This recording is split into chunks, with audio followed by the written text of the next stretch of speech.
అపోస్తలుడైన పౌలు హెబ్రీయులకు రాసిన పత్రిక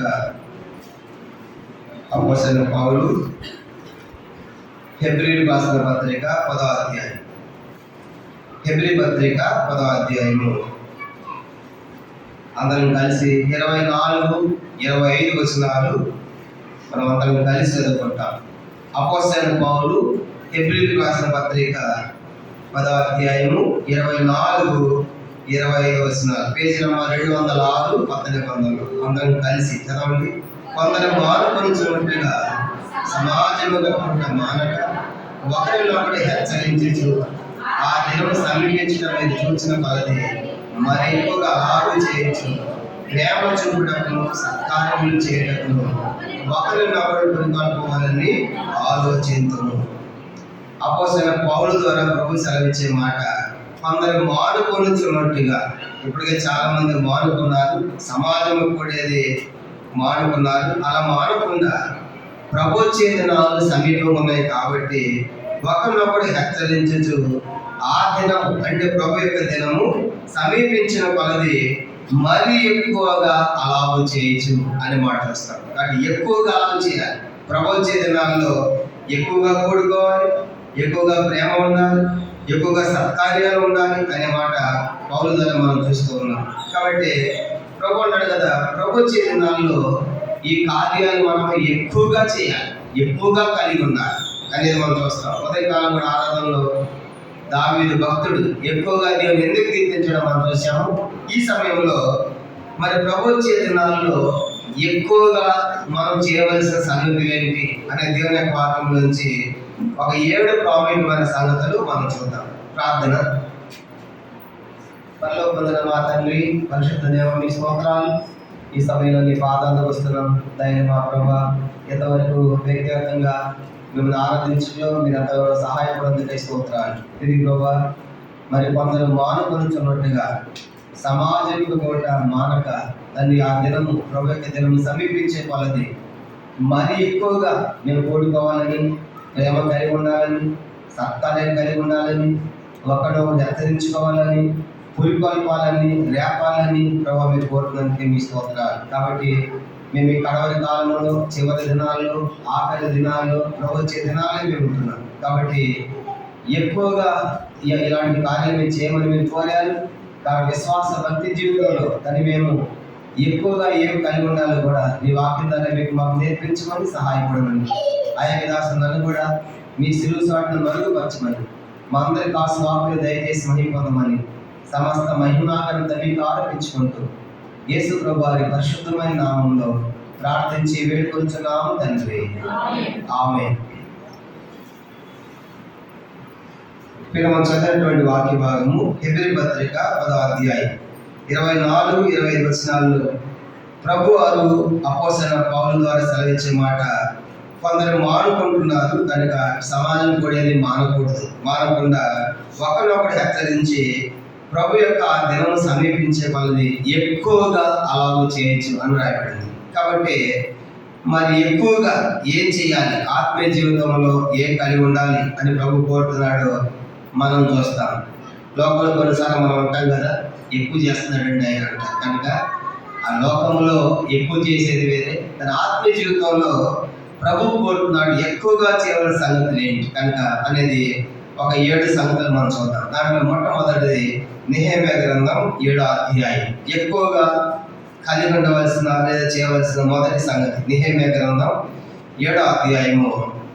అందరం కలిసి 2వ వచనాన్ని చదువుకుంటాం. నెహెమ్యా గ్రంథం 7వ అధ్యాయము 2వ వచనము అందరం కలిసి మనం చూద్దాం. నెహెమ్యా గ్రంథం 7వ అధ్యాయము 2వ వచనం చదవండి.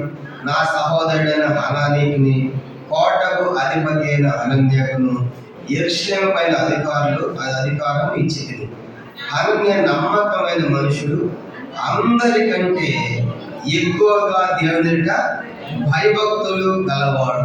మనం గమనించమంటే హనన్య అనేటువంటి మనుషుడు నమ్మకమైన వాడు, అందరికంటే కూడా ఎక్కువగా ఏమన్నానికి దేవుని అందరి భయభక్తులు. కానీ మొట్టమొదటిగా ఎక్కువగా మనకు భయభక్తులు ఉండాలి. కనుక ప్రభు దినం సమీపించే కొలది ప్రభు ఆకడ దినాల్లో మనం ఉంటున్నాం కాబట్టి మరి దేవుని యందు భయభక్తులు అనేది దినదినానికి కూడా అవి ఎక్కువ అవ్వాలి. కనుక విచారం ఏంటంటే ఆత్మ జీవితంలో దినదినానికి మనం తక్కువైపోయాం, భక్తి జీవితంలో తక్కువైపోయాం. కాబట్టి దేవునికి భయపడే విషయంలో, భక్తి చేసే విషయంలో కూడా మనం తక్కువైపోయాం. కానీ ఎక్కువగా కనుక నహరాన్ని అనే మనుషుడు ఎక్కువగా దేవుడి ఎదుట భయభక్తులు కలవాడు. కనుక ఈ మధ్యాహ్నం ప్రశ్న మనం వేసుకుంటే, నాకు ఎక్కువ భయభక్తులు ఉన్నాయా అని మనం ప్రశ్న వేసుకుంటే మన భక్తి జీవితంలో లేమేమో అని అనిపిస్తూ ఉంటుంది. కనుక సంఘ చరిత్ర మనం చూసినప్పుడు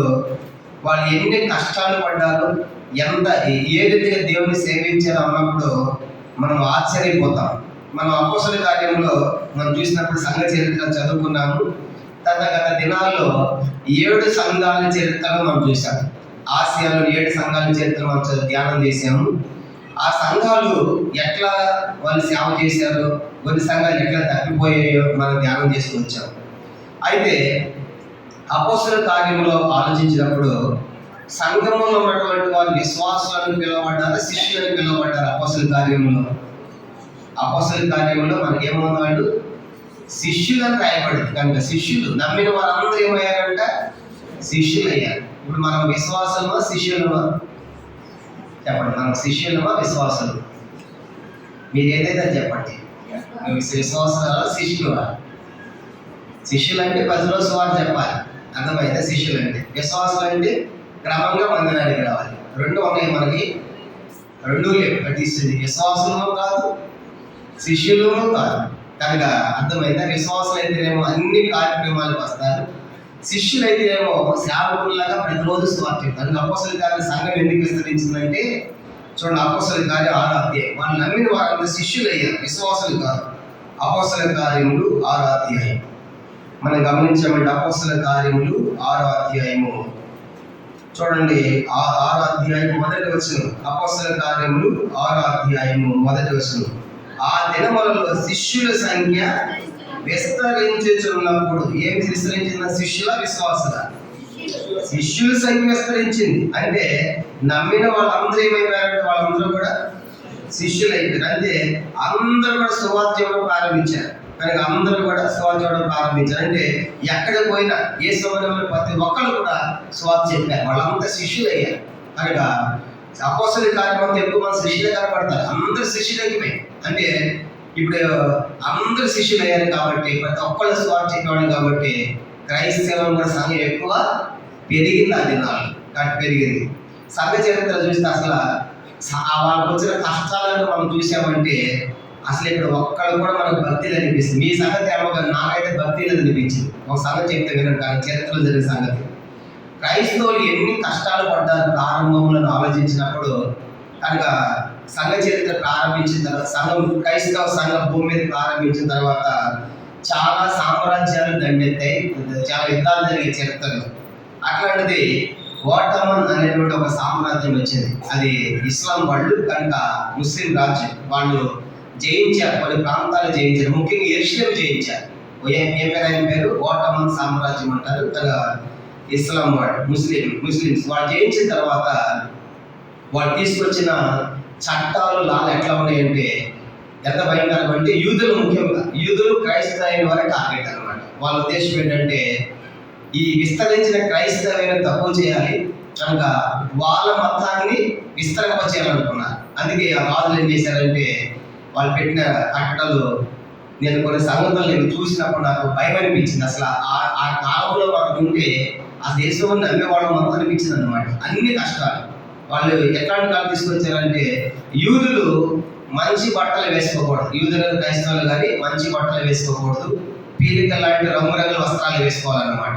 కానీ తర్వాత ఇస్లాం వాళ్ళు వాడేటువంటి ఒంటి ఎక్కకూడదు, వాళ్ళు వాడే గాడిద కూడా, గుర్రం కూడా ఎక్కకూడదు. ఎవరు? క్రైస్తవులు కానీ యూదులు కానీ. కనుక ఒంటి మేము వాడతాం, గుర్రం మేము వాడతాం, మిగతా వాళ్ళంతా వాటి మీద గాడిదలు వాడచ్చు. ఆ గాడిదలు కూడా ముందు కూర్చోకూడదు అంట, వెనక దగ్గర కూర్చొని ప్రయాణం చేయాలంట. అంటే రోడ్డు మీద పోతా ఉంటే వీళ్ళు ముస్లిమ్స్ కాదు, వీళ్ళు ఎవరు? యూదులు క్రైస్తవులని తెలిసేటట్టుగా అట్లాంటి చట్టాలు లాగా తీసుకొచ్చారు ఆ ఓటమన్ సామ్రాజ్య టైంలో. అంత మాత్రమే కాదు, మా ఇస్లాం వాళ్ళ ఇల్లు అంటుంటే వాళ్ళకంటే ఎవరి ఇల్లు కూడా ఎత్తులో పైకి కట్టకూడదంట. అంతే, ఆ మిగతా ఇల్లు డౌన్ ఉండాలి, వాళ్ళ ఇల్లే పై ఉండాలన్నమాట. ఇక మనం చూసామంటే ఇంకా ఎట్లాంటి చట్టాలు తీసుకొచ్చారంటే వాళ్ళు ఈ క్రైస్తవులైనటువంటి వారు ఎవరు కూడా మగవాళ్ళు ఇస్లాం వాళ్ళ స్త్రీలను పెళ్లి చేసుకోకూడదు. పెళ్లి చేసుకుంటే చంపేసేవాడు. అర్థమైందా? పురుషులైనటువంటి క్రైస్తవులు కానీ యూదులు కానీ కనుక వాళ్ళ వారిని ఇస్లాం వారిని వివాహము చేసుకోకూడదు. కనుక చేసుకుంటే ఏమవుతారు, వాడు చేసుకున్నప్పుడు వీళ్ళంతా వారి క్రైస్తవులు అయిపోతారు కాబట్టి వీళ్ళు చంపేసేవాడు. అయితే ఇస్లాంలో ఉన్నటువంటి పురుషులు మాత్రము ఏ స్త్రీ అయినా పెళ్లి చేసుకోవచ్చు. అర్థమైందా? ఏ స్త్రీని పెళ్లి చేసుకోవచ్చు.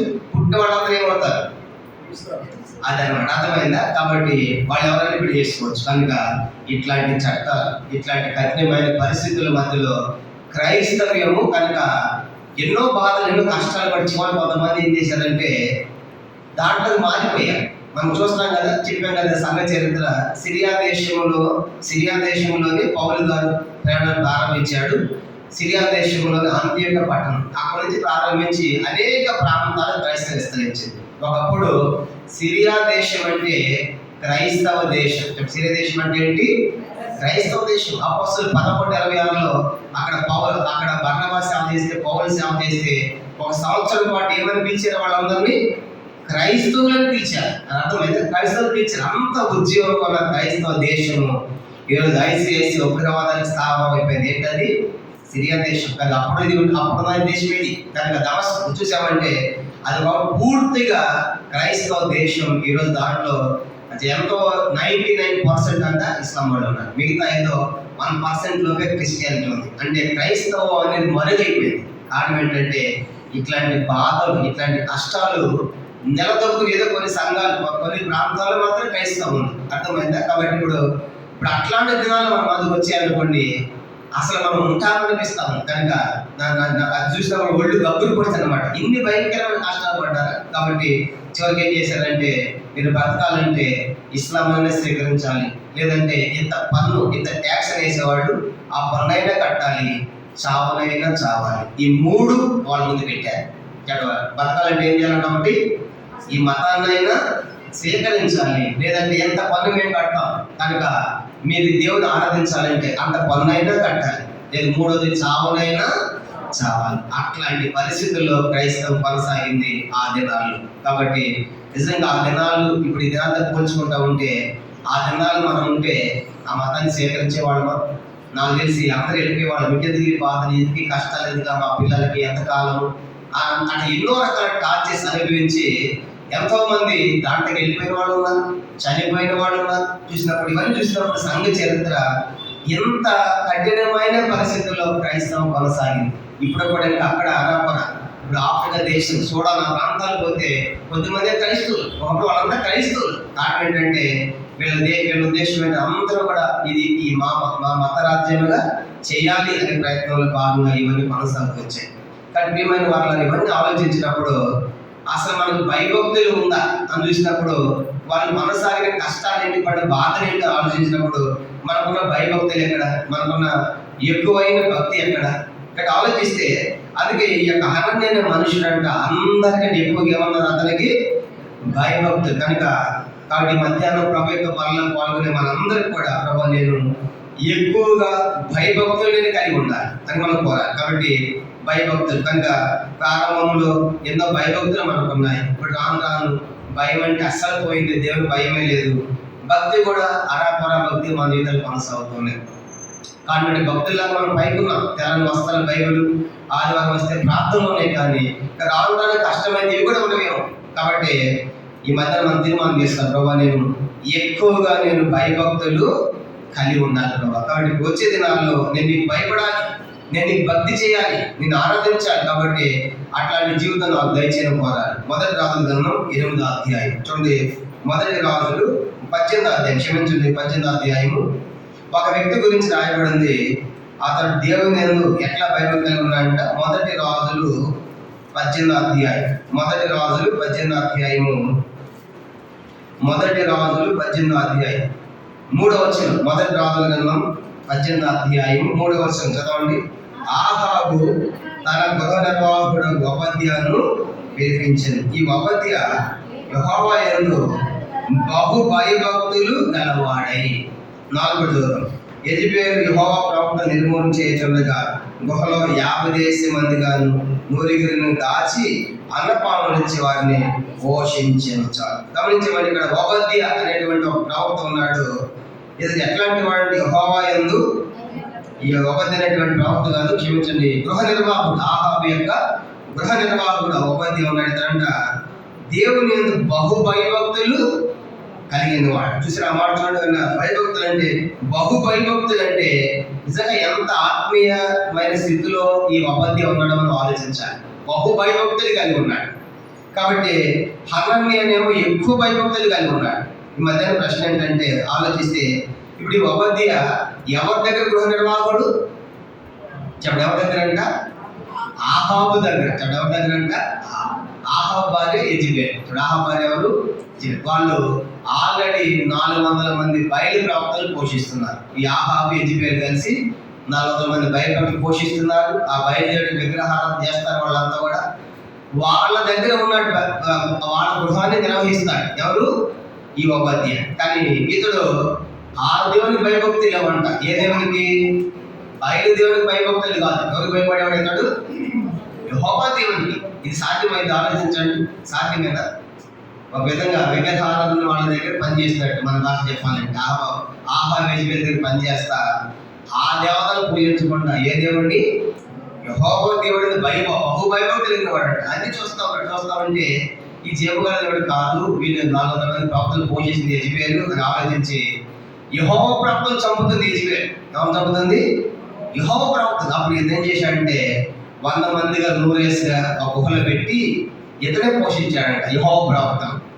ఈ సంగతి ఆహాబు యెజెబెలు తెలిసింది అనుకోండి, ఇప్పుడు ఏమంటది? ఆ ఓబద్యకి ఏమంటే చెప్పండి, ఇక మరణమే. మా దగ్గర ఉంటా, మా దగ్గర తింటా, వాళ్ళు పోషిస్తాను అని. ఇప్పుడు ఆ సంగతి బయట పడిందంటే చెప్పండి, ఓబద్యకి ఏమంటది? ఇక రాజద్రోహం కేసి మా దగ్గర తింటా, మా దగ్గర ఉంటా, వాళ్ళు పోషిస్తాను అని చెప్పడమే కదా. ఇతను ఎంత భయభక్తి అంటే, నేను చనిపోయినా పర్వాలేదు, యెహోవా ప్రవక్తలు బతకాలి, యెహోవా ప్రవక్తలు ఉండాలి, వాక్యం ప్రకటిస్తారు వాడు అని చెప్పేసి తను ఎంతగా తెగించకపోతే ఆ పని చేస్తాడు. ఆలోచించండి. ఇది ఎక్కడైనా లీక్ అయింది అనుకోండి, అది 100 మందిలో 50 మంది గుహలో పెట్టి ఈ ఓబద్య మీ దగ్గర పనిచేస్తారు, గృహ నిర్వాహకుడు, వీళ్ళు పోషిస్తూ ఉన్నాడంటే 100 మంది ఆహారం పంపిస్తూ ఉంటే ఏదో టైంలో లీక్ అయింది అనుకోండి, వార్త తెలిసింది అనుకోండి, ఓబద్యకి ఖాయము, మరణమే ఖాయం. అయినా సరే ఇతడు యెహోవా యందు భయభక్తులు కాబట్టి యెహోవా ప్రవక్తలను కాపాడాలని చెప్పేసి ఆ ప్రవక్తలను పోషించిన వాడిగా మనకు కనబడుతున్నాడు. కానీ మధ్యాహ్నము ఈ ప్రభు యొక్క రాకడ సమీపించే దినాల్లో చెప్పండి, మనం ఎక్కువగా ఏం కలిగి ఉండాలంట? ప్రభు నేను ఎక్కువగా భయభక్తులు ఉండాలి. అంటే ప్రారంభంలో ఉన్నదానికంటే కూడా ఎక్కువగా ఇంకా ఉండాలి. విచారం ఏంటంటే, మనం ప్రారంభంలో భయభక్తులు ఉంది, ఇప్పుడు రాను ఏమైపోయింది చెప్పండి? బైబిల్ భక్తులు అన్నింటిలో సన్నగిలిపోయాయి. కానీ పౌలు అంటే ప్రభు రాకడ సమీపించింది, ప్రభు రాకడ వచ్చే దినాల్లో సమీపంగా ఉన్నాం కాబట్టి మీరు ఎక్కువగా అలాగే చేయండి, ఎక్కువగా భయభక్తులతో ఉండండి అనే మాట మనం చూస్తాం. అందుకే రూతు విషయంలో ఒక మాట రాయబడింది. రూతు గ్రంథంలో చూసినప్పుడు ఆమె వెనకటి కంటే, అంటే ముందున్న దినాల కంటే ప్రస్తుత దినాల్లో ఆ ప్రవర్తన ఎట్లా ఉందంట? మునుపటి ప్రవర్తన కంటే రూతు గ్రంథం చూడండి ఎక్కువైంది కనుక, అంటే ఆమె యొక్క సత్ప్రవర్తన ఎంతో ఎక్కువ, దినదినానికి కూడా ఆమె సత్ప్రవర్తన ఎక్కువ ఉన్నట్టుగా మనకు కనబడుతుంది. మొదట రూతు గ్రంథం 3వ అధ్యాయం చూడండి. రూతు గ్రంథం 3వ అధ్యాయము 10వ వచనం. రూతు గ్రంథం 3వ అధ్యాయము 10వ వచనం. Page number 221.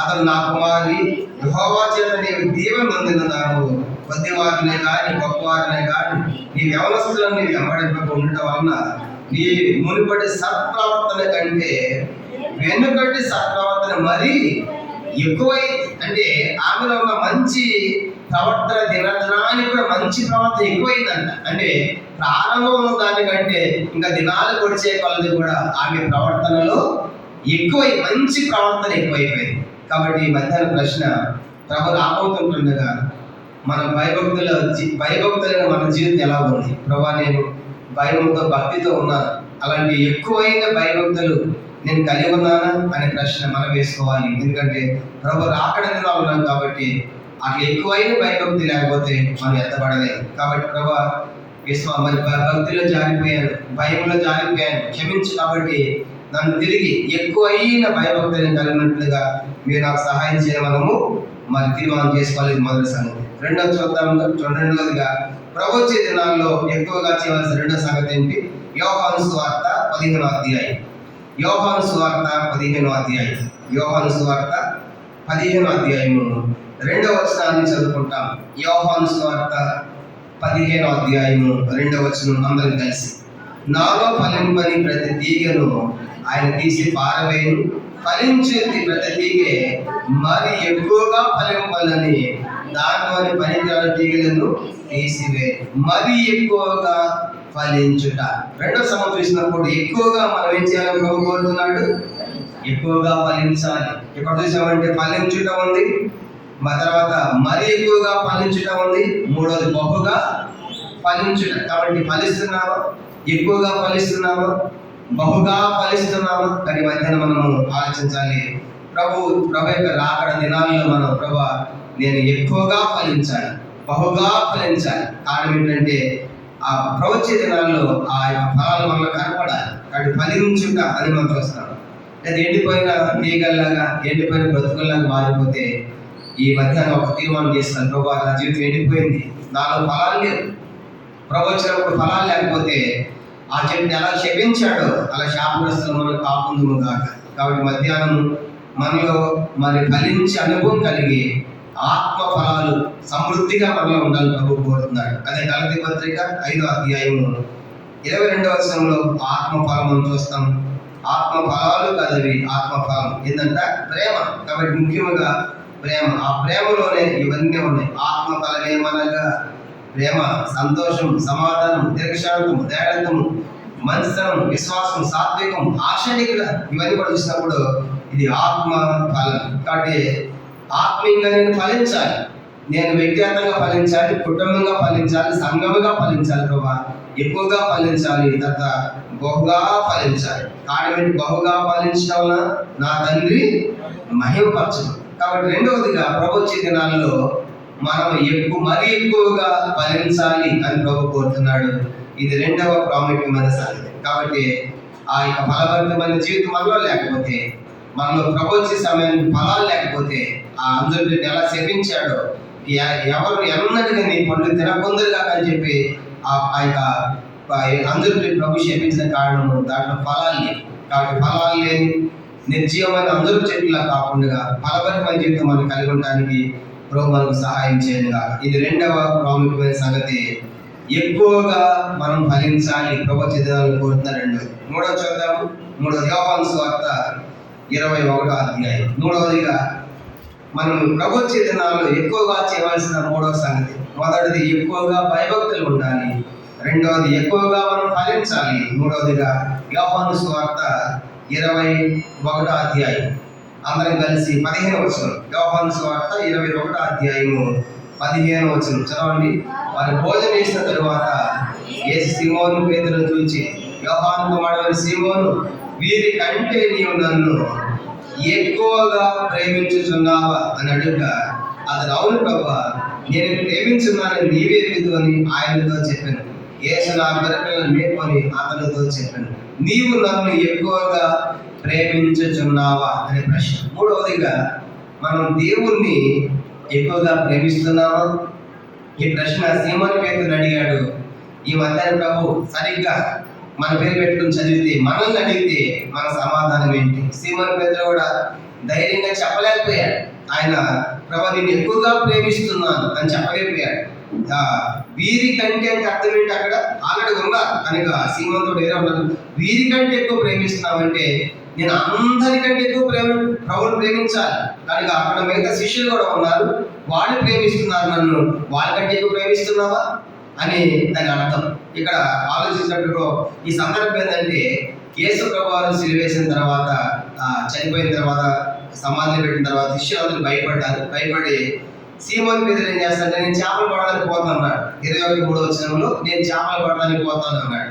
ఒకప్పుడు మీరు చేసిన పని ఏంటి? ఒకప్పుడు చేపలు పట్టిన వాళ్ళు. అట్లాంటి మీరు చేపలు పట్టడం కాదు, మనుషులు పట్టే జాగ్రత్తగా చేస్తారు. పిలిచాడు కదా, పిలిచిన తర్వాత ఇప్పుడు ప్రభు చనిపోగానే భయపడి స్వాత చెప్పకుండా మళ్ళీ చేపలు పడగలిగింది. అంటే మళ్ళీ పాత జీవితాన్ని వెళ్ళిపోయాయి. కనుక కడుగబడిన పంది బుర్రలో పడినట్టుగా, కగ్గింది తిన్నట్టుగా కుక్కలాగా పాత జీవితానికి వెళ్ళిపోయారు. ఆవిడ పేతురు పోతా ఉంటే మిగతా వాళ్ళందరూ మేము కూడా నీతో పాటు వస్తామన్నారు. అనగానే వీళ్ళు కూడా పోయారు. రాత్రంతా పడ్డారు, రాత్రి ప్రయాసపడ్డారు. ఒక్క చేప పిల్ల కూడా వాళ్ళకి పడలేదండి. ప్రభు యేసు ఉదయం అవుతూ ఉండగానే ఆ సముద్రం దాన్ని పోతా ఉంటే సముద్రంలో చేపలు ఉన్నాయంట. ప్రభా, నీ శిష్యులను తిరిగావుగా, చూసాం అక్కడ నీతో కూడా ఉన్నాడు, ఒకడు కూడా లేడుగా, మాకు చెప్పావా నీ పని మేము చేస్తామని అంట. అప్పుడు చేపదారిన మాట వింటారా? వింటాం. అందుకే చెప్పలేదు ప్రభా, నువ్వు చెప్పలేదు కాబట్టి మేము ఎవరు వాళ్ళకపోలేదు, నువ్వు చెప్తే వాళ్ళకపోతాం అని ప్రభుత్వం మాట్లాడి అంట. ఇది భక్తంగా చెప్పాడు. అలా మాట్లాడిన తర్వాత అట్లయితే అక్కడ డుప్పులు ఉన్నాయి, దాని మీద ఎగిరి పడండి అనగానే సముద్ర చేపలు ఎగురుకుంటూ వచ్చేసి ఆ డుప్పుల మీద పడి తన ప్రాణం నుంచి చనిపోయినాయి. ఇప్పుడు ప్రభు వాళ్ళతో మాట్లాడుతున్నారు. పిల్లలకి ఎంత ఆహారం ఉందంటే మొదలు గుర్తుపట్టలేదు, తర్వాత గుర్తుపట్టి ఆయన ప్రభుత్వమని సముద్రం దొరికారు, బయటకు వచ్చారు. అప్పుడు బయటకు వచ్చిన తర్వాత ఆహారం ఉందని ఆయన ఏమీ లేదన్నారు. అప్పుడు వేసుకోమని చేసి అంటే ఎగురుకుంటూ వచ్చి కాలిపోయిన చేపలు ఉన్నాయి కదా, ఆ చేప తీసి పేతురు తింటా ఉంటే అప్పుడు అడిగాడంటే ప్రశ్న, నీవు నన్ను ఎక్కువగా దేనికంటే ఈ చేప కంటే ఎక్కువ ప్రేమిస్తున్నావా? నీ సముద్రం కంటే ఎక్కువ ప్రేమించావా? నువ్వు పట్టే వాళ్ళ కంటే ఎక్కువ ప్రేమించావా? ఇప్పుడున్నటువంటి మిగతా శిష్యుల కంటే ఎక్కువ ప్రేమించావా? కాబట్టి నువ్వు ఈ చేపలాగా ప్రేమించలేదు, ఈ చేప ప్రాణం పెట్టింది. నువ్వు సముద్రాన్ని ప్రేమించావు, అందుకే చేపలు పోయావు. నువ్వు వాళ్ళని ప్రేమించావు, నీ జీవనాధారం దానికి పోయావు. మిగతా వాళ్ళు వాళ్ళు ప్రేమిస్తారు, వాళ్ళకంటే ఎక్కువ ప్రేమించలేదు అని మరి ప్రశ్న అడుగుతూ ఉంటే ఆ ప్రశ్న ఉన్న అర్థాలు ఇవన్నమాట. వీరికంటే అంటే మిగతా శిష్యుల కంటే ఎక్కువ ప్రేమించావా? సముద్రం కంటే ఎక్కువ ప్రేమించావా? నీ ధోని కంటే ఎక్కువ ప్రేమించావా? నీ వాళ్ళ కంటే ఎక్కువ ప్రేమించావా? అంటే ప్రేమించలేదుగా. వాళ్ళకు పోయాడు, సముద్రానికి పోయాడు, ధోని తీసుకుని పోయాడు, చేపల కోసం పోయాడు. కనుక ఇవన్నీ అడిగినప్పుడు పేతురు గారు కనుక ఆ వెక్కి ఏడ్చుకుంటా ఆ చేప తిని, నువ్వు నన్ను ప్రేమించలేదు కానీ ఈ చేప నన్ను ప్రేమించి నా కోసం ఏం చేసిందనా ప్రాణం పెట్టినాను. కానీ అప్పుడు డిసైడ్ అయ్యారు. అప్పుడు వారు పొందారు శిష్యులు, ప్రభా ఈ చేపలాగా ఎక్కడి మేము చనిపోవడమే సిద్ధమే, నీకోసం ఏమైనా చేస్తామని చెప్పేసి అపోస్తల కార్యం స్టార్ట్ అవుతుంది. మనకి వాళ్ళు చేస్తాలో పెట్టినా, జైల్లో పెట్టినా, కొట్టినా వాళ్ళు ఎక్కడైనా భయపడినట్టుగా లేదు. చివరికి ఏమైపోయారు శిష్యులందరూ అందరూ హత్సాక్షుల ఈ చేపలాగా చనిపోయారు. వాళ్ళు అర్థమైపోయిందా?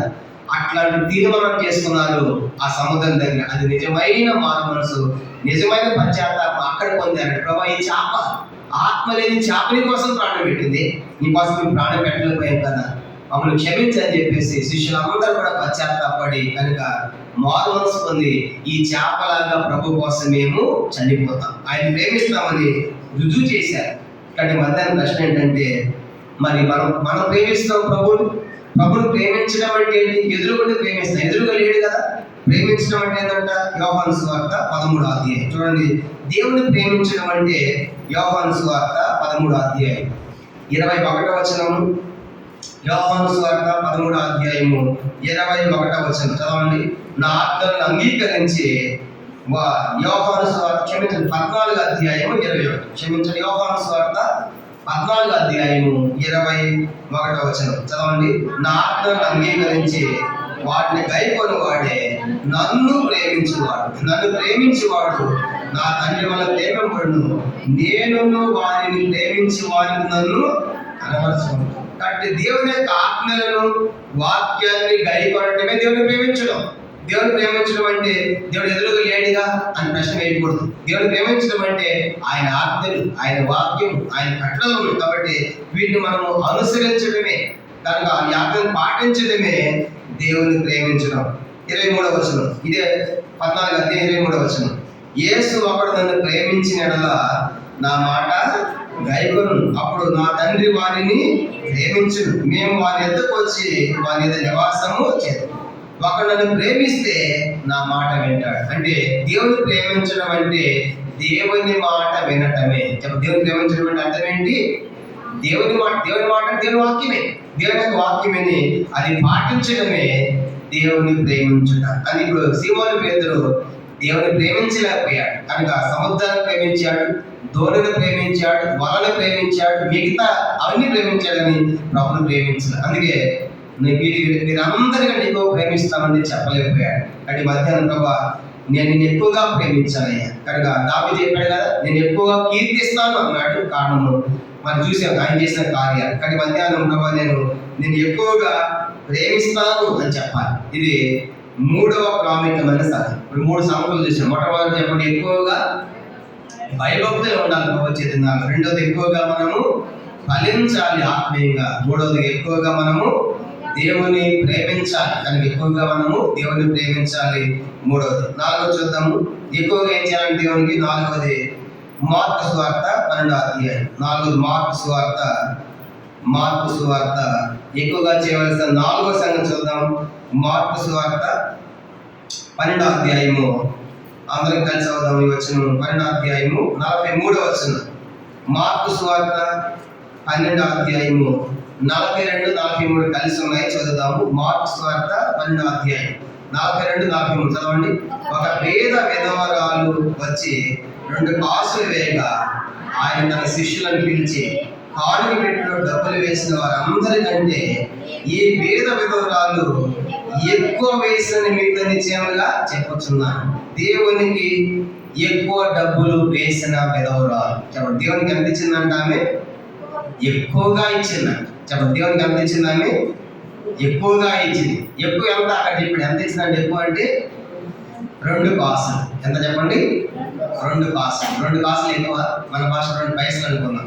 అక్కడ 10 లక్షలు వేసిన వాళ్ళు ఉన్నారు. కనుక చాలా మంది వచ్చే ధనవంతులు. కనీసం ఆ విధవర 2 కాసులు వేయగానే శిష్యులందరూ చూసి, మీ అందరికంటే ఏమి ఎక్కువ వేసింది అన్నాడు. అంతా ఆశ్చర్యపోతున్నారు. ఎంత వేసి 2 కాసులు వేయగా నేను 10 లక్షలు వేసిన 5 లక్షలు వేసాడు అనుకుంటున్నారు. ఆయన ప్రభు చెప్పాడు 41 వచ్చింది. 41 చూడండి. ఆయన కానుక పెట్టి దగ్గర కూర్చుండి జన సమూహం ఆ కానుక పెట్టెలో డబ్బులు వేయట చూచుండెను. ధనవంతులైన అనేకులు అందులో విశేషముగా సొమ్ము వేసి, ధనవంతులు చాలా వేశారు. కనుక వీళ్ళకంటే చాలా వేసారు ఉందా? ధనవంతులు విశేషంగా వేశారంటే ఏమికంటే చాలా ఎక్కువ రెట్లు వేశారు. అది కూడా వచ్చారు ప్రభు. ధనవంతులు ఎక్కువ రెట్లు వేసి చూశారు. ఈ పెదవాళ్ళు 2 కాసులు, ఈ పేద పెదవాళ్ళు 2 కాసులు వేసి చూశారు. మరి ఎందుకు ఏమి ఎక్కువ వేసినట్లు? 44 వచ్చిన 44 చదవండి అందరం కలిసి. వారందరూ తమ కలిగిన సముద్రులను వేసిరే కానీ ఈమె తన లేమిలో తన కలిగినదంతయు అనగా తన జీవనం అంతా వేసినని ఏం చెప్పాను. ధనవంతులు సమృద్ధి ఉంది. వాళ్ళు 10 లక్షలు వేసారంటే 10 కోట్లోనే అనక 10 కోట్లోనే కాబట్టి బహుశా 10 లక్షలు వేసి ఉండొచ్చు. అనగా 10 కోట్లోనే అనగా ఈ విధవరాలు అట్లా కాదు. అనగా తనకి లేని ఎంతో దరిద్రత ఉంది, కష్టం ఉంది ఆమెకి. అయినప్పటికీ కూడా తన జీవనం అంతా అర్థం ఏంటంటే, జీవనంతో ఏంటంటే ఇక అది వేస్తే ఆమెకి లేదన్నమాట.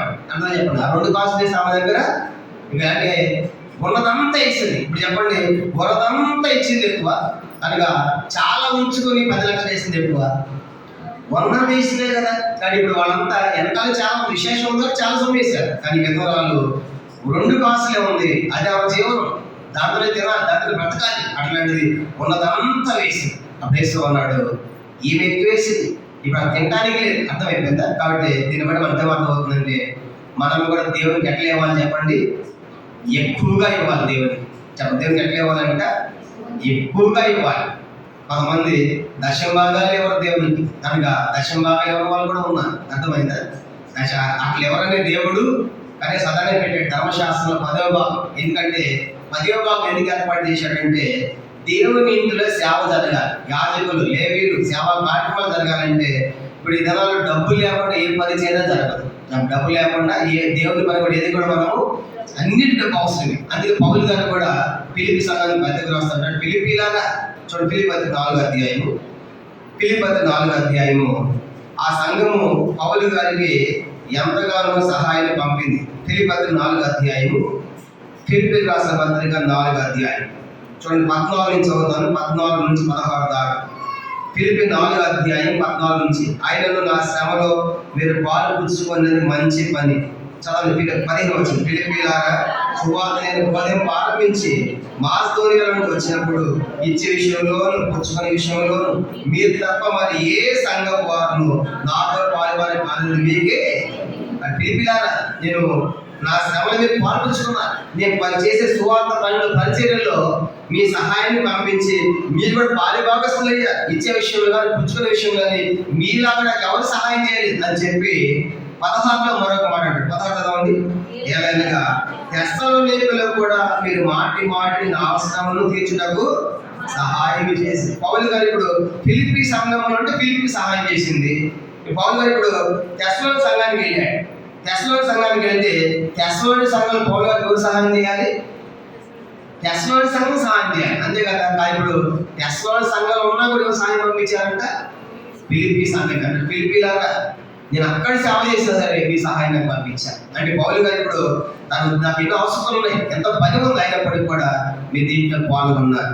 కానీ దీన్ని బట్టి మనకి ఏం అర్థం అవుతుందంటే దేవుని భాగాలు దేవునికి ఇవ్వాలి. మనం అంతమాత్రమే దేవునికి ఎక్కువ కూడా ఇవ్వాలి. అది ఎక్కడ దేవునికి కూడా మనము ఎక్కువ కూడా ఇవ్వాలి. అది ఇప్పుడు ఆ విధవరాలు ఎక్కువగా ఇచ్చిందని, ఎక్కువ ఇచ్చిన ప్రభావం మెచ్చుకున్నాడు, గొప్ప చేశాడు.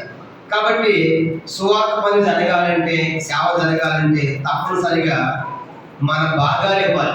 అసలు మన భాగాలు కాదు. కొత్త నిబంధనలు చూసినప్పుడు సంఘం పుట్టినప్పుడు వాళ్ళు ఏం చేశారంట? అపోస్తలుల కార్యం 4వ అధ్యాయం. సంఘం అప్పుడే పుట్టింది, ప్రారంభమైంది భూమి మీద క్రైస్తవ సంఘంలో విశ్వాసం ఎట్లా ఉన్నారంట? అపోస్తలుల కార్యములు 4వ అధ్యాయం. 4వ అధ్యాయము అపోస్తలుల కార్యములు 4వ అధ్యాయం చూడండి. 36, 37 వచ్చిన చదువుదాం. అపోస్తలుల కార్యం 4వ అధ్యాయం మొట్టమొదటి 34 చదువుదాం. 34 చదవండి. 4:34 భూములైనను ఇండ్లైనను కలిగిన వారందరూ వాటిని అమ్మిని వాటిని తెచ్చి అపోస్తలుల పాదం మీద పెట్టుచు వచ్చింది. 36 కూడా కుక్కర్లో పుట్టిన లేవీయుడు యోసేపు అని ఒకడు ఉండెను. ఇతనికి అపోస్తలులు హెచ్చరిక పుత్రుడు అర్థమించి బర్నబా అని పేరు పెట్టింది. ఇతడు భూమి కలవాడి ఉండి దాన్ని అమ్మి దాని వేల తెచ్చి అపోస్తలుల పాదముల యొద్ద పెట్టెను. గమనించామంటే 2వ అధ్యాయం 45వ వచనం కూడా అపోస్తలుల కార్యం 2:45 ఇది కాక వారు తమ చిరాస్తులను అమ్మి అందరికీ వారి అక్కడికి పంచిపెట్టింది. సంఘము భూమి మీద పుట్టినప్పుడు ప్రారంభంలో యెరూషలేములో 3,000 మంది బాప్తిసం పొందారు. అప్పుడు ఈ లోకంలో ఉన్న యేసును నమ్మిన ఆలోచించి ఇంతమందికి ఎట్లా చేయాలి ఇప్పుడు మనం, కాబట్టి మా భూమి అమ్మేస్తాం, మా ఇళ్ళు అమ్మేస్తామని వాళ్ళ భూములు ఇళ్ళు అమ్మి సంఘాన్ని నిలబెట్టారు. సంఘర్షణ చూసుకున్నారు. ఎవరికి తక్కువ లేకుండా పొదువు లేకుండా చూశారు. దీన్ని బట్టి ఇప్పుడు అపోస్తలులు మీ ఇండ్లు భూములు అమ్మని చెప్పాలి వాళ్ళకి. ఇప్పుడు మేము చెప్పిన మేము మీ భూములు ఇళ్ళు అమ్మని చెప్పిన అమాయకులు ఎవరు ఇక్కడ లేరు. మీరు అమ్మని కూడా మాకు తెలుసు. అమ్మాయి కూడా చెప్పలేదు, వాళ్ళు కూడా చెప్పాలి అమ్మాయి. కానీ వాళ్ళే ఆలోచించారు. ఎవరు ఆలోచించారు? విశ్వాసం ఆలోచించారు. సంఘం పుట్టింది, 3,000 మంది ఎక్కడి నుంచి బాప్తిసం పొందారు. ఈ ఎవరు తక్కువ చేయకూడదు అని చెప్పేసి భూములు ఇండ్లు అన్నారంటే దేవునికి మొట్టమొదటి వాళ్ళ హృదయాలు ఇచ్చారు. దీన్ని బట్టి మనకేం అర్థమవుతుందంటే దేవునికి ఎంత ఎక్కువగా వాళ్ళు సమర్పించుకున్నారు మనకి జ్ఞాపకం చేయబడుతుంది. కాబట్టి దేవుని సేవ జరగాలంటే, దేవుని కార్యక్రమాలు జరగాలంటే దేవునికి ఇవ్వాలి. మనం విధానాల్లో యూట్యూబ్లో రకరకాలు పెడుతున్నారు కనుక కానుకలు వేయకూడదు, దశంభాగాలు వేయకూడదు, సేవలు పెడుతున్నారు కనుక రకరకాలుగా వస్తున్నారు. యేసు వారి దగ్గర ఉండి పేదవాళ్ళు ఇస్తే ఏమన్నాడు? ఎక్కి వేస్తుందని చెప్పాడు. వద్దని చెప్పొచ్చుగా, కనుక వద్దని చెప్పాల. దేవుని ఇంట్లో కార్యక్రమాలు జరగాలి. కాబట్టి దేవుని భాగాలు మనం దేవునికి ఇవ్వాలి. అది కూడా ఎక్కువగా ఇవ్వాలి. కొన్నిసార్లు ఏం చేస్తాడు, మనం దేవుని భాగాలంటే ఈ దశంభాగాలు అన్ని కూడా మారుస్తూ ఉంటాం. దశంభాగం వల్ల దశంభాగమే, దాన్ని కొట్టుకోవడానికి లేదు కనుక దశంభాగం దేవునికి సంబంధించినది పక్కన పెట్టాలి. మిగతా ఏదన్నా సేవా కార్యక్రమాలు చేయాలంటే దాంట్లో ఇవ్వాలి తప్ప దశంభాగంలో ఇవ్వకూడదు. ఇదన్నా విశ్వాసం ఎట్లా అయిపోయారంటే దశంభాగం అక్కడ పంపిస్తాం, ఇక్కడ పంపిస్తాం, లేదా దాంట్లో తీసుకొని ఇస్తా ఉంటారు అన్నమాట. దశంభాగం నీకే హక్కు ఇవ్వడానికి. దశంభాగం అది నా సొమ్ము అన్నాడు లేవియాకాండం. దశంభాగం దేవుని సొమ్ము, అది మనం ఖర్చు పెట్టకూడదు, అది దేవునికి ఇవ్వాలి. లేవియాకాండము 27వ అధ్యాయం, లేవియాకాండం 27వ అధ్యాయము 30వ వచనం. లేవియాకాండం 27వ అధ్యాయము 30వ వచనం. భూధాన్యములనేమి, వృక్షఫలములనేమి, భూఫలములనేమి దశమ భాగము యెహోవా సొమ్ము, అది యెహోవాకు ప్రతిష్ఠితమగు. దశమ భాగం అన్నది దేవుని సొమ్ము, అది మనం ఖర్చు పెట్టకూడదు, మనం వాడుకోకూడదు. అర్థమైందా? అది దేవునికి ఇవ్వాలి. దేవునికి ఇవ్వాలంటే మిగతా దాంట్లో ఇవ్వాలి తప్ప దశమ భాగం ఇవ్వకూడదు. అర్థమైంది? కాబట్టి దీన్ని బట్టి మనకి ఏమర్థమవుతుంది, మరి మన దేవునికి ఎందుకు ఇవ్వాలి, యాజకునికి ఎందుకు ఇవ్వాలి? యెహెజ్కేలు గ్రంథం సందర్భంగా యెహెజ్కేలు గ్రంథం 44వ అధ్యాయం. ఎందుకు యాజకులకు సేవకులకు ఇవ్వాలంటే చూడండి, యేసయ్య గ్రంథం 44 అధ్యాయం 30 వచనం. యేసయ్య గ్రంథం 44 అధ్యాయం 30 వచనం. మీ ప్రతిష్టాత్మలన్నింటిలోను తొలచులు వాటి అన్నింటిలోను మొదటివి, ప్రథమ ఫలములన్నింటిలోను మొదటివి యాజకులకు. ఎందుకు యాజకులకు మొట్టమొదటి ఎందుకు ఇవ్వాలి? మీ కుటుంబములకు ఆశీర్వాదం కలిగినట్లుగా మీరు ముందుగా పిసికిన పిండి మొదటి యాజకులకు ఇవ్వాలి. మీ ప్రతిష్టాత్మలు, తొలిచూలు, మొదటివి, ప్రథమ ఫలాలు ఉన్న ప్రతి మొదటిది కూడా అన్ని కూడా మీరు యాజకులకు ఇవ్వాలి. ఎందుకంటే మీ కుటుంబాలకి ఆశీర్వాదం కలగాలంటే అలా చేయాలి. కాబట్టి ఇప్పుడు మధ్యాహ్నము మనం దేవుని భాగాలు దేవునికి ఇవ్వాలి. అంత మాత్రమే కాదు, దేవుని సేవ వరకు, ఖర్చు వరకు ఎక్కువ కూడా మనం ఇవ్వాలి. అంత మాత్రమే కాదు, మరి యాజకులకు కానీ, లేవీయులకు కానీ, సేవకులకు కానీ మనం ఎందుకు ఇవ్వాలంటే నా కుటుంబం ఆశీర్వాదం కలగాలంటే మేము ఆ రీతిగా మేము పిసికిన పిండి మొత్త యాజకులకు ఇవ్వాలి అని దేవుని యొక్క వాక్యం మనం సెలవిస్తాము. కఠినమైన వాళ్ళగా ఈ వేదతో రాళ్ళు చేసినట్లుగా మనం చేయగలమా? మనకు ఉన్నదంతా ఎక్కువ వేసేవాళ్ళన్నా మనం చేయొద్దండి. ఇప్పుడు దేవుని కోసం భూమి అమ్మినవాళ్ళు, ఇల్లు అమ్మినవాళ్ళు, నా ఇల్లు అమ్మే దేవుని కోసం అన్నవాడు. కానీ వచ్చి ప్రభావ ఇల్లు కావాలి, ప్రభావ ఇల్లు ఇచ్చాడు దేవుడు, ఉద్యోగం ఇచ్చాడు, అన్ని దేవుడు ఇచ్చాడు. అన్ని దేవుడు మనం పొందుకుంటాం, దేవునికి ఏమి కూడా మనము ఇవ్వలేదు. కాబట్టి మధ్యాహ్నం ఆలోచిద్దాం. ఆ పేద ఎక్కువగా వేస్తున్నారు అంటే ఆమె ఎంత ఆశ ఉండాలి. ఈ 2 కాసులే కదా, విధవరాలు కదా, నన్ను ఎవరు చూసుకుంటారు?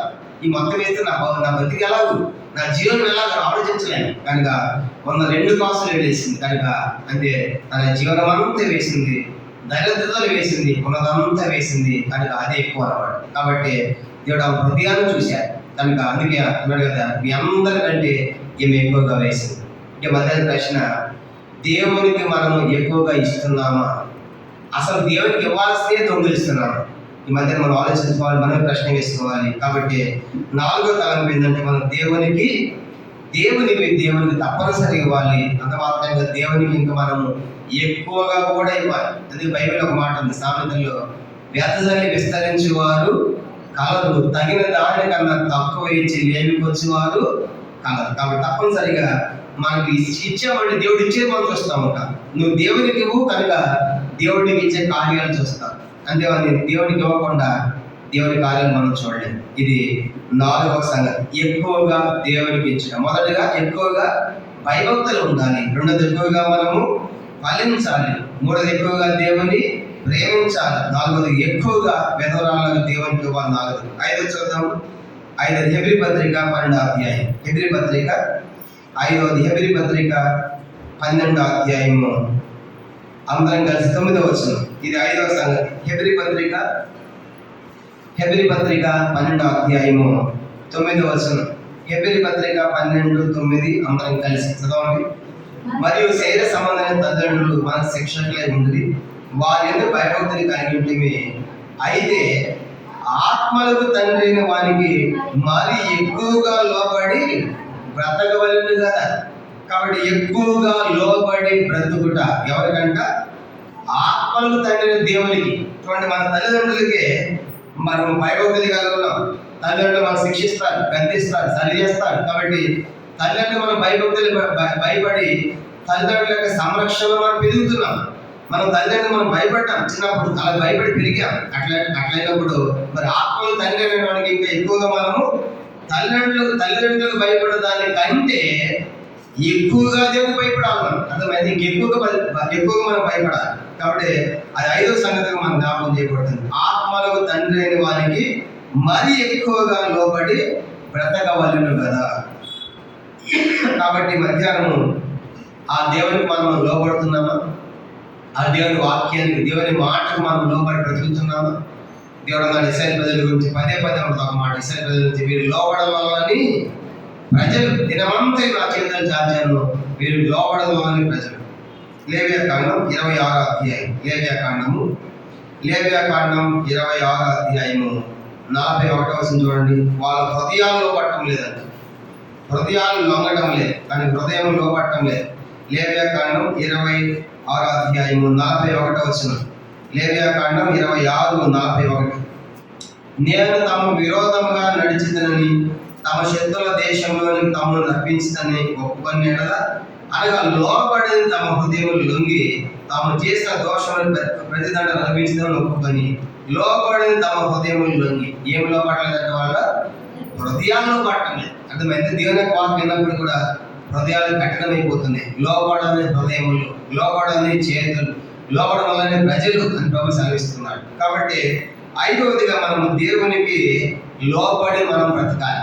అందుకే అపోస్తలులు స్వార్థ ప్రకటిస్తున్నప్పుడు మీరు ఎందుకు స్వార్థ ప్రకటిస్తున్నారు అని అన్నప్పుడు వాళ్ళు ఏమన్నా తెలుసా? మేము మనుషులకు కాదు, మేము దేవునికి లోపడవలే కదా. అపోస్తలు కానీ 5వ అధ్యాయం చూడాలి ఏమంటారు అపోస్తలు స్వార్థ ప్రకటిస్తున్నప్పుడు అభ్యంతరం వస్తే వాళ్ళు చెప్పిన మాట ఏంటంటే అపోస్తల కార్యములు 5వ అధ్యాయం 29వ వచనం.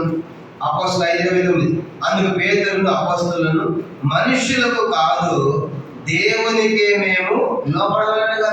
అర్థమైంది. కాబట్టి మనం దేవుడికి బ్రతకాలి. తల్లిదండ్రులకు ఎట్లా మనం లోబడి ఉన్నామో దానికంటే ఎక్కువగా ఆత్మలకు తండ్రి దేవునికి మనము లోపడాలి అన్నది 5వ సంగతిగా మనం జ్ఞాపకం చేయబడుతుంది. కానీ ఇప్పుడు 5 సంగతులు చూసాం. మొట్టమొదటి చెప్పండి ఎక్కువగా భయభక్తులు, రెండోది ఎక్కువగా పాలించుట, మూడోది ఎక్కువగా ప్రేమించుట దేవుణ్ణి, నాలుగోది ఎక్కువగా ఇవ్వడం దేవునికి ఇవ్వడం, ఐదోది ఎక్కువగా దేవునికి లోపడి. 6వ చదవము 2 కొరింథీ పత్రిక 11వ అధ్యాయం. 6వది 2 కొరింథీ పత్రిక 11వ అధ్యాయము 23వ వచనం. 2 కొరింథీ పత్రిక కొరింథీ రాసిన 2వ పత్రిక 11వ అధ్యాయము 23వ వచనం చదవండి. 2 కొరింథీ 11:23 వారు క్రీస్తు పరిచారకుల వెర్రివారి వల్లే మాట్లాడుతున్నాను, నేను మరి ఎక్కువగా క్రీస్తు పరిచారకుడును, మరి విశేషముగా ప్రయాసపడుతుంది, మరి అనేక పర్యాయములు చెరసాలు ఉంటుంది, అపరిమితంగా దెబ్బలు తింటుంది, అనేక మార్లు ప్రాణాపాయములు ఉంటుంది. అక్కడ రాయబడిన మాట 23లో నేను మరి ఎక్కువగా క్రీస్తు పరిచారకుడును. మనం చూసినట్టు 6వదిగా ఎక్కువగా దేవునికి మనం పరిచర్య చేయాలి. అది పోగలంటాడు వాళ్ళు పరిచారకులు అయితే నేను ఇంకెక్కువ పరిచారకుడు.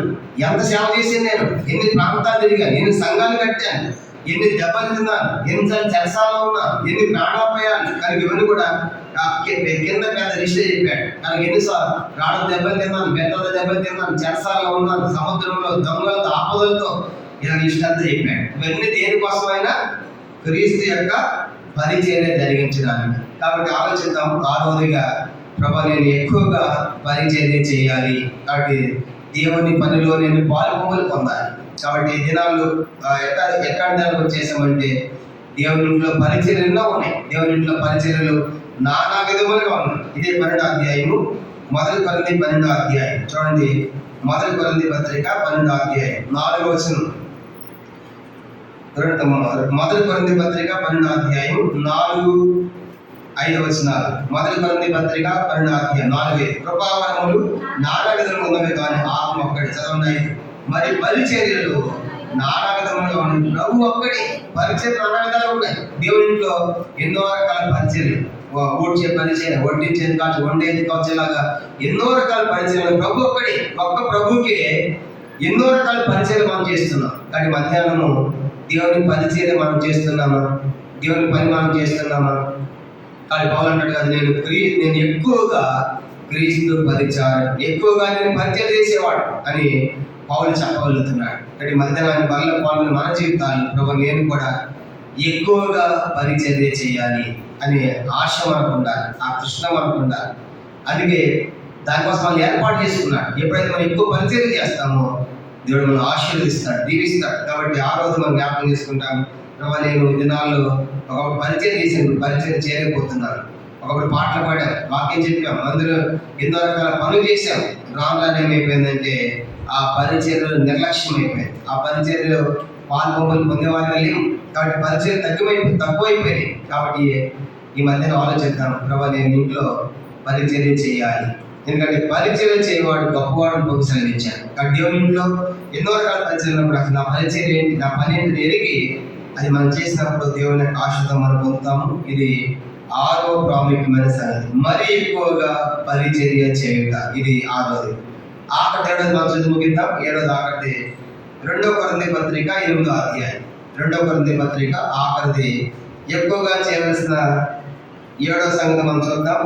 2 కొరింథీ పత్రిక 8వ అధ్యాయం 22వ వచనం.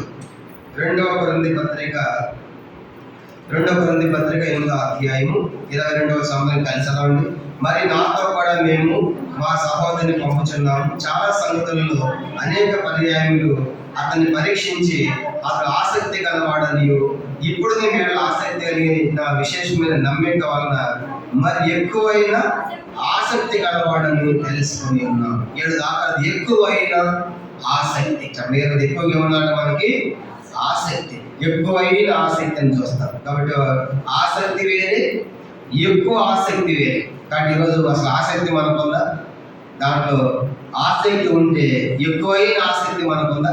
కాబట్టి ఈ మధ్య మనం ఆలోచించాలి. ప్రభు, నేను ఒకప్పుడు ఆసక్తిగా ఉన్నాను, అయితే ఇప్పుడు ఎక్కువైన ఆసక్తి లేదు. దేంట్లో ఆసక్తి ఉండాలి మనకి? దేవుని యొక్క వాక్యం వినే విషయంలో ఆసక్తి ఉండాలి, ప్రార్థనలో ఆసక్తి ఉండాలి, దేవుడు అంటే ఆసక్తి ఉండాలి. సంఖ్యాకాండం 25వ అధ్యాయం చూడడానికి దేవుడు అంటే ఆసక్తి అంట. సంఖ్యాకాండం 25వ అధ్యాయం, సంఖ్యాకాండము 25వ అధ్యాయము 13వ వచనం. సంఖ్యాకాండం 25వ అధ్యాయము 13వ వచనం. అది నిత్యమైన యాత్ర నిబంధన అతనికి అతని సంతానములకు కలిగను ఏలైనగా అతడు తన దేవుని విషయం ముందు ఆసక్తి గలవాడై ఇశ్రాయేలుకు ప్రాయశ్చిత్తము చేశాడు. కానీ మనం చూసామంటే ఇక్కడ ఫినెహాసు గురించి రాయబడిన అతడు దేవుని విషయం ముందు ఆసక్తి. దేవుడు అంటే అతనికి ఆసక్తి ఉండాలి. కాబట్టి దేవుడు అంటే మనకి ఆసక్తి ఉండాలి. అందుకే కీర్తన 69:9 రాయబడింది.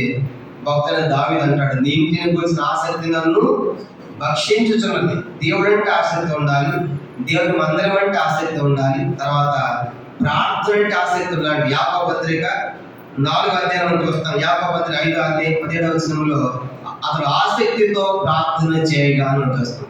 ప్రార్థన అంటే ఆసక్తి, మందిరం అంటే ఆసక్తి, దేవుడు అంటే ఆసక్తి. ఇలాగ మనం చూసినప్పుడు ఈ ఆసక్తి మనకుందా? ఒకప్పుడు మందిరం అంటే ఆసక్తి, వాక్యం అంటే ఆసక్తి, ప్రార్థన అంటే ఆసక్తి. ఇప్పుడు ఏమైపోయిందంటే ఆసక్తి అంతా కూడా సన్నగిలిపోయింది. అందుకే పౌలు ఒక హెచ్చరిక చెబుతున్నాడు. రోమపత్రిక 12వ అధ్యాయం. రోమపత్రిక పౌలు ఇచ్చే హెచ్చరిక ఏంటంటే, జాగ్రత్త, మీరు ఆసక్తి విషయంలో మందులుగా ఉండకూడదు, మత్తులుగా ఉండకూడదు. రోమపత్రిక 12వ అధ్యాయం 11వ వచనం. రోమ 12:11 నేను చదువుతున్నాను, గమనించండి. రోమ 12:11. ఆసక్తి విషయంలో మాంద్యులు కాక ఆత్మ ఎందు తీవ్రత గలవారి ప్రభువును సేవించుట. ఆసక్తి విషయంలో మాంద్యులు కాక. ప్రభు, నాకు వాక్యం అంటే ఆసక్తి ఉండాలి, ప్రార్థన అంటే ఆసక్తి, మందిరం అంటే ఆసక్తి, దేవుని సేవ అంటే ఆసక్తి. ఇవన్నీ నాలో తగ్గిపోయినాయి. అందుకే మనం పరీక్షించుకోవాలి. హెబ్రీ పత్రిక చూడండి 6వ అధ్యాయం. హెబ్రీ పత్రిక 6వ అధ్యాయంలో, హెబ్రీ పత్రిక 6వ అధ్యాయం 12వ వచనం. హెబ్రీ పత్రిక 6వ అధ్యాయము 12వ వచనంలో మనం చదువుకుంటాం. హెబ్రీ 6:12. మీరు మందులు కాక విశ్వాసం చేతను, వర్పు చేతను, వాగ్దానములు స్వతంత్రం వారిని పోలి నడుచుకున్నట్లుగా మీరు ప్రతి వాడును మీ నిరీక్షణ పరిపూర్ణమైన నిమిత్తము మీరు ఇదివరకు కనపరిచిన ఆసక్తిని తొదమట్టు కనపరచాలని అపేక్షించండి. ఇదివరకు మీకు ఆసక్తి ఉంది, అది చివరి దాకా తొదమట్టుకు ఉండాలి. కానీ ప్రారంభంలో ఆసక్తి ఉందో అది చివరి దాకా మీకు ఉండాలి అని పౌలు హెచ్చరిస్తున్నాడు. కానీ మధ్యాహ్నం ఒకప్పుడు ఆసక్తి ఉంది, కానీ ఇప్పుడు ఆసక్తి లేదు ప్రభా. కనుక తొదమట్టుకు చివరి వరకు కూడా ఈ ఆసక్తిని కొనసాగించలేకపోయారు. కాబట్టి మధ్యాహ్నం క్షమించు. ఎందుకంటే ప్రభు వచ్చే దినాల్లో మనం ఉన్నాం. కాబట్టి సమాజంగా మనము ఎక్కువగా కూడుకోవాలి. కనుక మరో సంగతి మనం చూసినప్పుడు సహవాసముగా ప్రభు మేము ప్రతి సందర్భంలో మనం కూడుకోవాలి, ఎక్కువగా కూడుకోవాలి.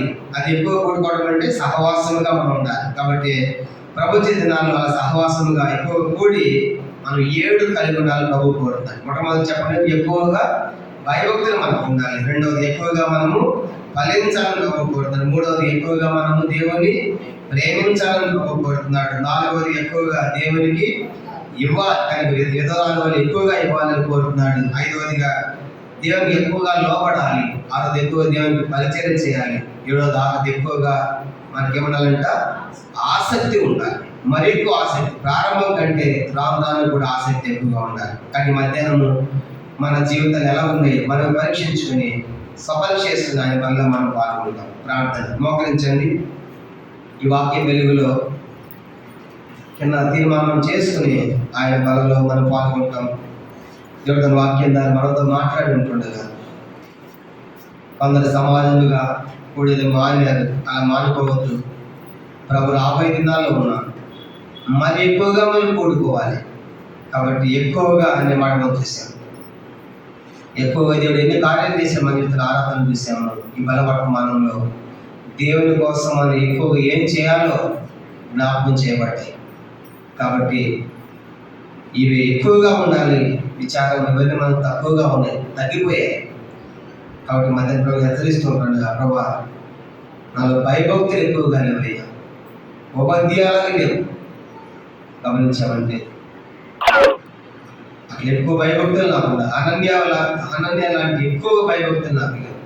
ఏదో అరాకరా ఉంది, క్షమించినప్పుడు నేను ఎక్కువగా ఫలించలేకపోతున్నాను, నేను ఎక్కువగా నేను ప్రేమించలేకపోతున్నాను, నేను ఎక్కువగా నీకు ఇవ్వలేకపోతున్నాను, ఎక్కువగా నేను పరిచయం కూడా చేయలేకపోతున్నాను, ఎక్కువగా నీకు లోపడలేకపోతున్నాను, ఎక్కువగా ఆసక్తి కూడా లేదు ప్రభా. ఎన్ని వాస్తవాలుగా మన జీవితాల్లో రక్షించబడిన మొదలు ఈనాటి వరకు ఇవన్నీ తక్కువైపోయినాయి. అందుకే విశ్వాసం పోయింది, ప్రేమ పోయింది. ఇలా చెప్పే కదా, ప్రారంభమైన సంఘాలు లోపల కలిసిపోయినాయి. ఇది మనకు హెచ్చరిక. వాళ్ళకు పెట్టిన గతి మనం పట్టకుండా ఉండాలంటే మనం జాగ్రత్త పడాలి. కనుమరుగైపోయారు, లోకాలు కలిసిపోయారు. ఇప్పుడు వాళ్ళ కాకుండా ఈ మధ్య నేను తీర్మానం చేసుకుంటున్నాను, నాకు ఇవన్నీ ఎక్కువగా ప్రసాదించు తండ్రి అని తీర్మానం చేసుకోవాలి. మనకు సహాయం చేస్తాను. ప్రార్థన.